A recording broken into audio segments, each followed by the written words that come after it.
This is my kingdom come. This is my. Oke, selamat pagi anak. Pagi Bu. Baik Bu. Bagaimana kabar hari ini? Baik Bu. Oke, sekarang kalian lihat samping kiri kanan kalian. Apakah ada sampah dan silakan dipungut. Sudah Bu. Nah, siapa yang bisa memimpin kita dalam doa? Saya Bu. Ya, silakan meja. Sebelum kita belajar dan kita berdoa. Yesus dalam hidup surga, pada saat ini Tuhan, kami datang bersyukur kepadamu atas berkat-Mu dan anugerah-Mu, sehingga kami boleh tiba di dalam hidup yang selamat. Sekarang Tuhan, hanya akan memberi mengajar kami, tuntun kami, sertai kami, biar apa yang diajarkan kepada kami dan yang baik dan yang ini doa kami Tuhan yang membawa kepada kami. Oke, terima kasih ya, selamat berbagi. Nah, sebelum ibu absen, coba kalian merapikan baju kalian. Sudah Bu. Sudah? Oke, ibu akan mengabsen kalian. Brigita, hadir Bu. Krisna, Hadir Bu. Febri, Hadir Bu. Winia, Kristianti, Hadir Bu. Oke, berarti hadir semua ya. Nah, pembelajaran kita hari ini yaitu tema 6.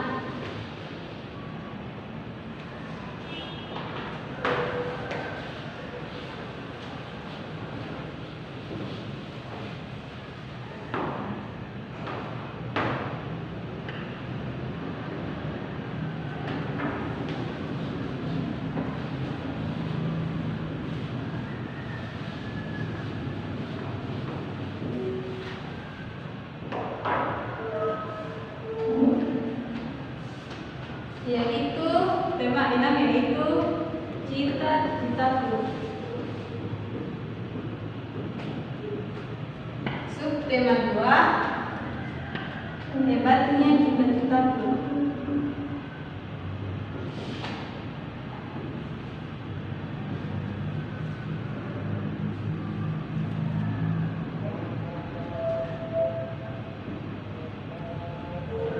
Pembelajaran kedua.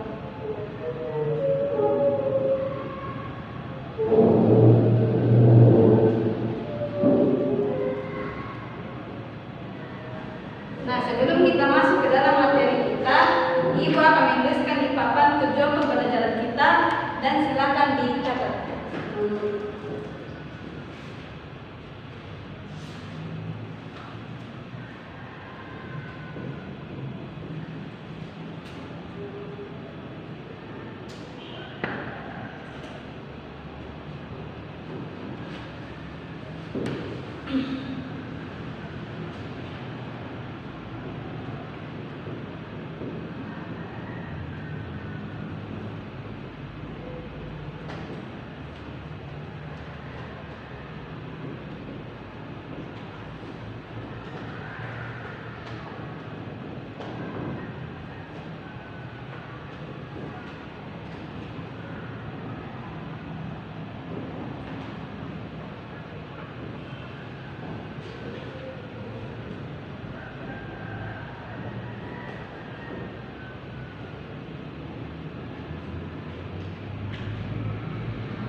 Nah, tujuan pembelajaran kita pada hari ini yang pertama yaitu melalui kegiatan membaca puisi penari dan menjawab pertanyaan berkaitan dengan puisi tersebut, siswa dapat menjelaskan cara membuat puisi dengan benar.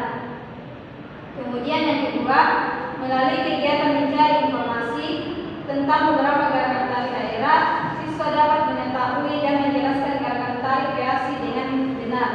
Kemudian yang ketiga, melalui kegiatan mengikuti gerakan tari daerah, siswa dapat mempraktekkan gerakan tari kreasi daerah dengan percaya diri. Kemudian yang keempat, melalui kegiatan membaca teks manfaat makhluk hidup di sekitar kita dan membuat peta pikiran dan bacaan tersebut, siswa dapat menjelaskan manfaat makhluk hidup bagi lingkungan sekitar dengan benar.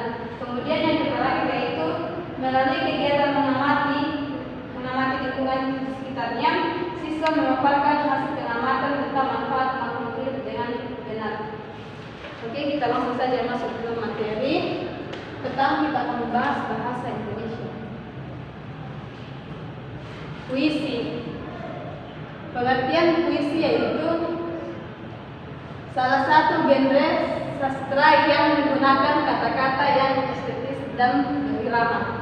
Penggunaan kata-kata indah ini bertujuan untuk membangun makna yang berbeda atau menggantikan makna asli sebuah kata. Kemudian yang kedua, siapa yang bisa membacakan kita ciri-ciri puisi? Ya, silakan Resti. Ciri-ciri puisi. Puisi memiliki beberapa ciri sebagai berikut. Yang pertama, bahasa yang digunakan dalam puisi lebih padat dibandingkan prosa dan drama. Yang kedua, puisi memiliki rima atau sajak yang teratur. Yang ketiga, puisi lebih menggunakan sajak syair atau pola pantun, khususnya pada puisi lama. Yang keempat, puisi berbentuk simetris. Yang kelima, puisi memiliki makna konotatif. Yang keenam, puisi terdiri dari kesatuan sintaksis atau gatra. Oke, terima kasih. Kemudian unsur-unsur puisi. Unsur puisi itu terdiri dari puisi lama dan puisi baru. Adapun beberapa unsur puisi lama, yang pertama yaitu mantra.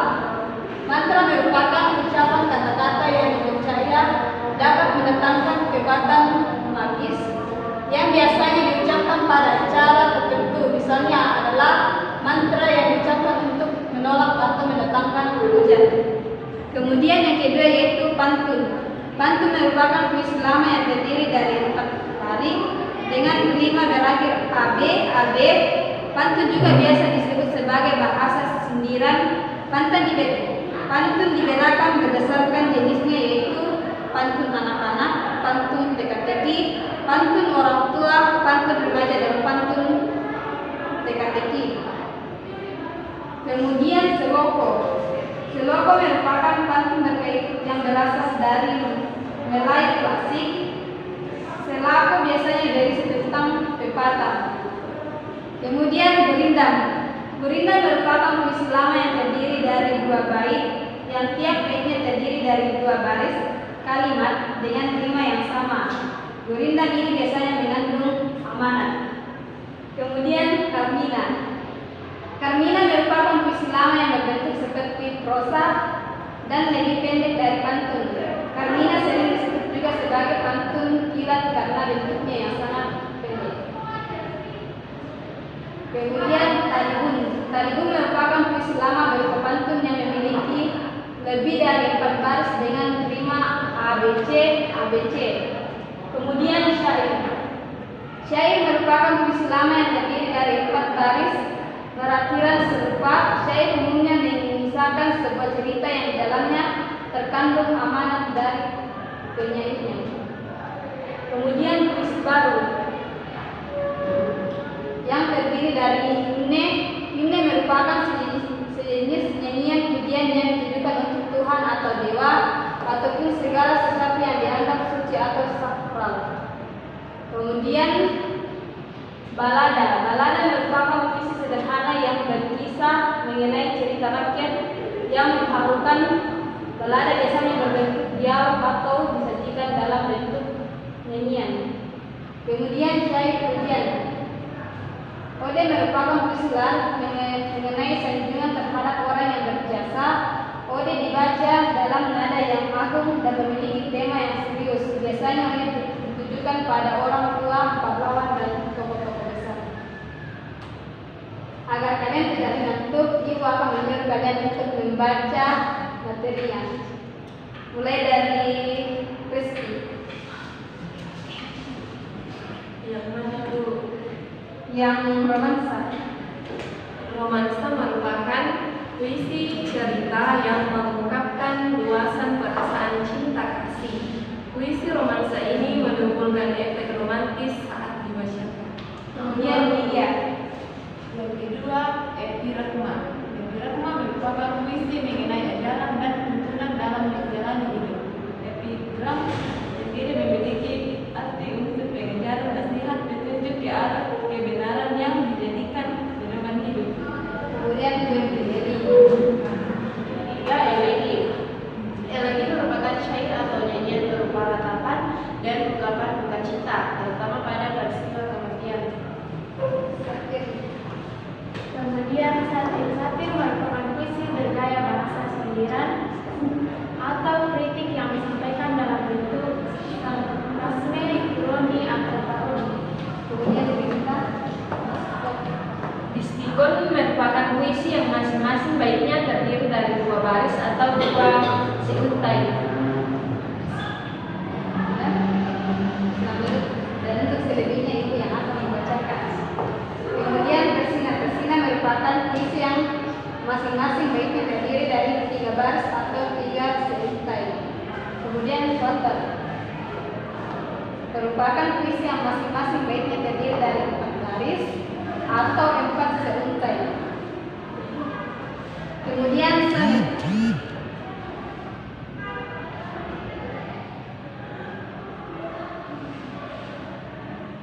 Sonet merupakan puisi yang terdiri dari 14 baris yang dibagi menjadi 2 bagian.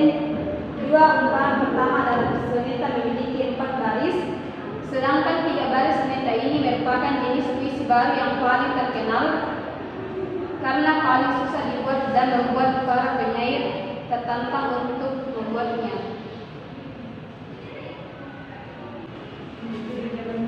Nah, setelah kalian membaca materi tentang puisi, ibu akan memberikan kalian tugas dikerjakan secara individu.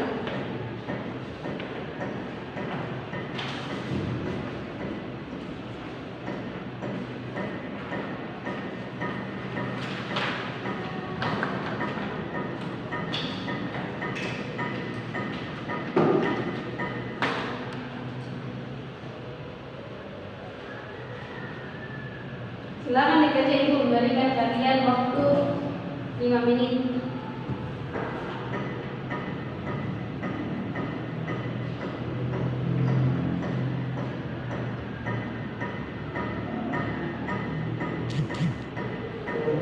Apakah sudah dijawab?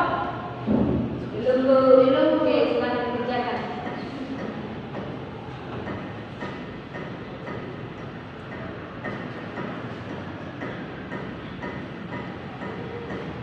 Sudah? Kalau sudah, silakan dikumpul di meja ibu.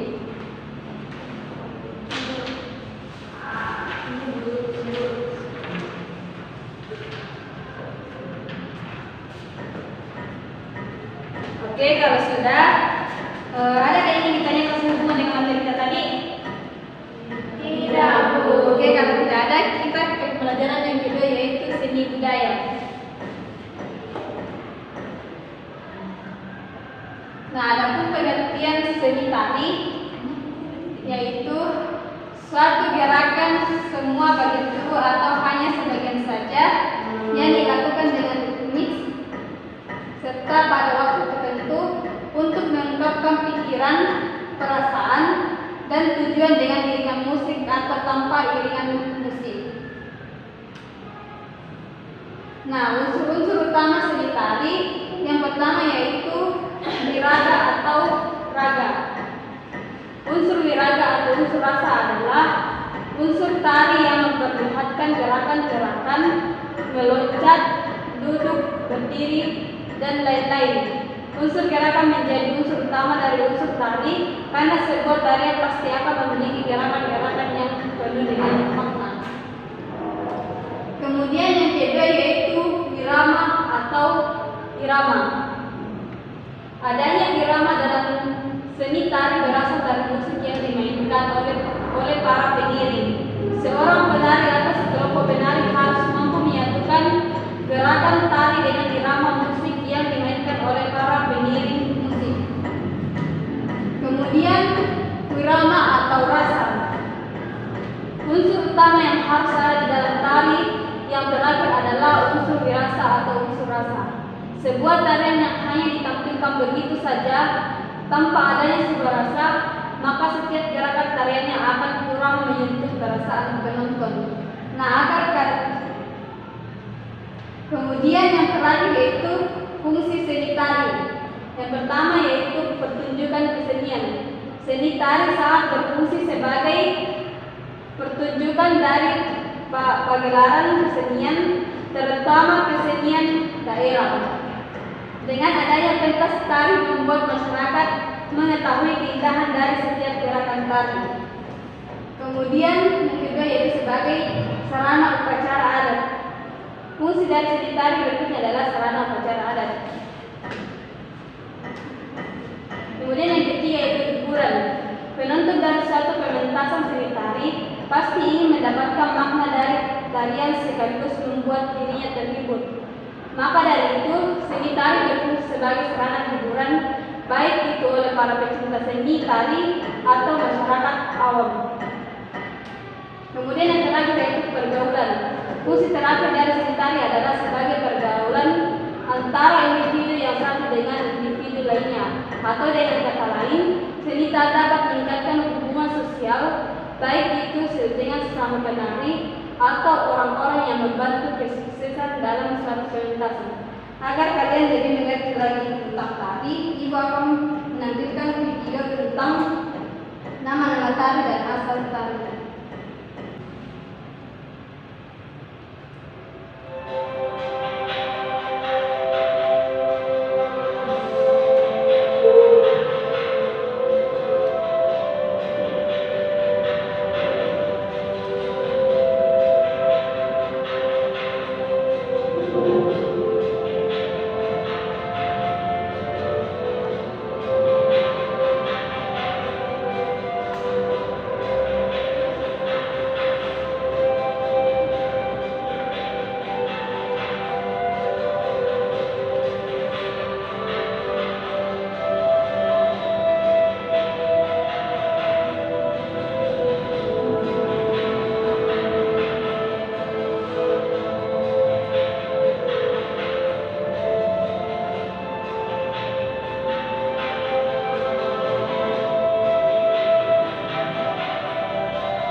Setelah kalian melihat video tadi tentang nama tari dan daerah tari, Ibu akan membagi kalian ke dalam dua kelompok dan kalian akan mencocokkan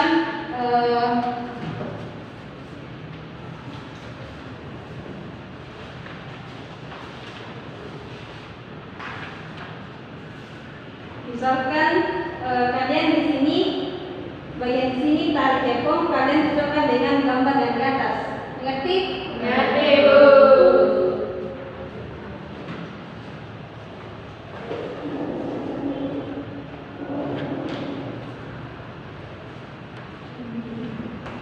Silakan kalian kerjakan, Ibu kasih waktu 5 menit.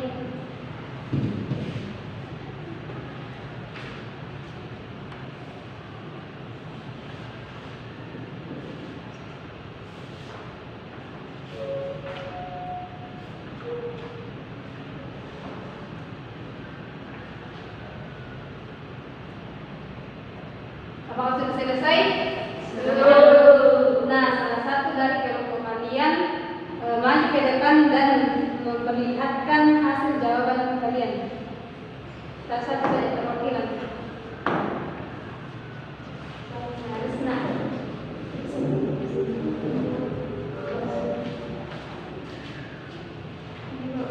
Ya, silakan dibaca. Yang ini tari jaipong dari Karawang, yang ini tari topeng dari Cirebon, yang ini tari bedhaya dari Yogyakarta, yang ini tari gamboyong dari Solo. Oke, apa jawabannya sudah dilihat dan dengar? Sudah. Nah, jawaban dari kelompok 1 sudah benar, berikan aplaus. Ya, silakan duduk sana. Kemudian dari kelompok 2,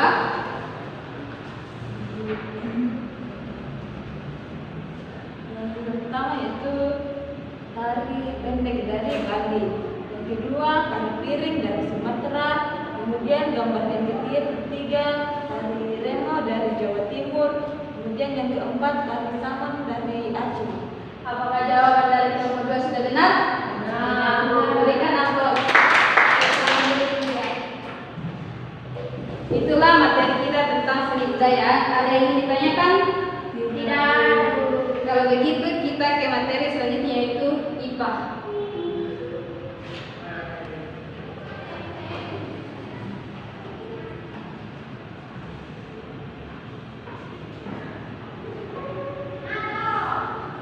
Nah, materi kita pada pembelajaran IPA yaitu manfaat makhluk hidup di sekitar kita. Ibu akan menjelaskan materi dari manfaat makhluk hidup di sekitar kita. Nah, makhluk hidup terdiri atas tumbuhan, hewan, dan manusia. Manusia memerlukan tumbuhan dan hewan untuk memenuhi kebutuhan hidupnya. Hewan dan tumbuhan dikelola manusia sedemikian rupa sehingga memberikan manfaat bagi kehidupan manusia. Tumbuhan dan hewan merupakan sumber daya alam hayati. Keberadaannya akan terus-menerus dan sepanjang tidak terjadi peristiwa yang membuatnya punah. Tumbuhan membantu lingkungan untuk menyediakan oksigen dan menahan air hujan agar tidak terjadi erosi. Tumbuhan juga berfungsi sebagai pelindung tanah-tanah yang miring hingga selatan agar tidak mudah longsor. Tumbuhan juga bermanfaat untuk menyerap karbon dioksida yang dikeluarkan manusia dan hewan lainnya untuk dimanfaatkan dalam proses fotosintesis.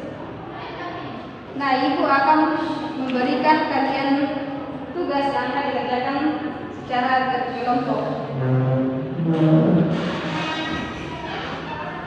Kelompok 1 dan kelompok 2. Ibu kasih waktu 5 menit untuk kalian kerjakan dan sebentar dibacakan di depan.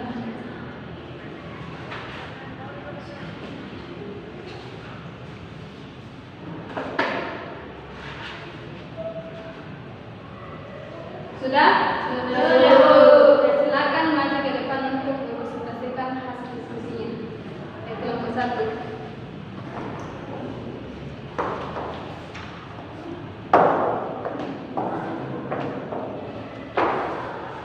Manfaat bagi kehidupan manusia. 1. Manfaat air bagi kehidupan manusia. 1. Sumber telur. 2. Dagingnya bisa dikonsumsi. 3. Bulu ayam bisa jadi kerajinan. 5.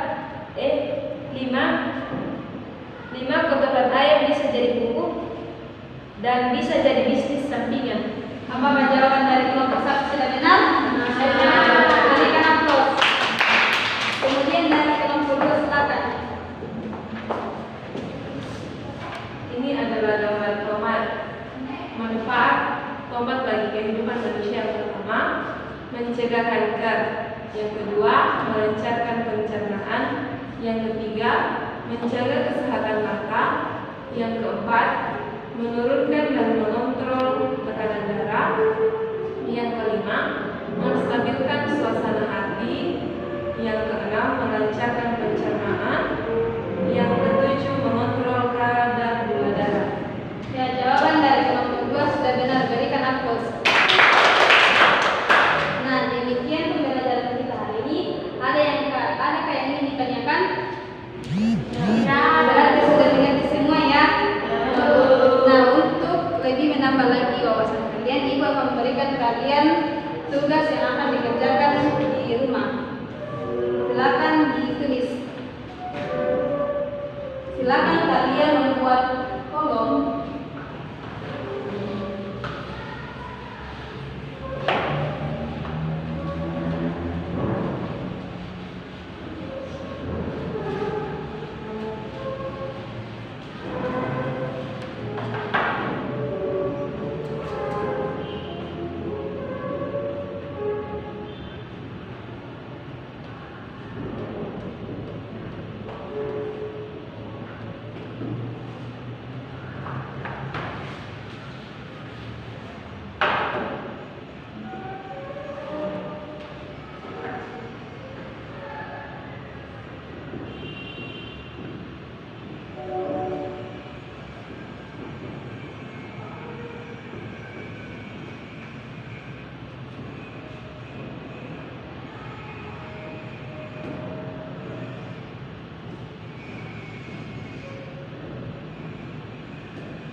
Kalian mengamati diri sekitar kalian, hewan atau tumbuhan yang dapat dimanfaatkan oleh manusia. Ibu berikan contoh seperti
contohnya seperti ini, kalian mencari nama hewan, kelinci, baru tumbuhan, sayur bayam, dan kalian tulis manfaatnya di sini. Bisa dimengerti? Oke. Ada yang ingin memberikan kita kesimpulan pada hari ini? Ya, silakan Widya. Puisi adalah satu genre sastra yang menggunakan kata-kata yang positif dan berirama. Jenis puisi terdiri dari puisi lama dan puisi baru. Seringkali adalah suatu gerakan sebuah bagian tubuh atau hanya sebagian saja yang dilakukan unsur-unsur utama, seringkali yaitu unsur-unsur iraga atau raga, yang kedua wirama atau wirama, dan unsur yang ketiga wirasa atau rasa. Manfaat makhluk hidup bagi kehidupan manusia, tumbuhan,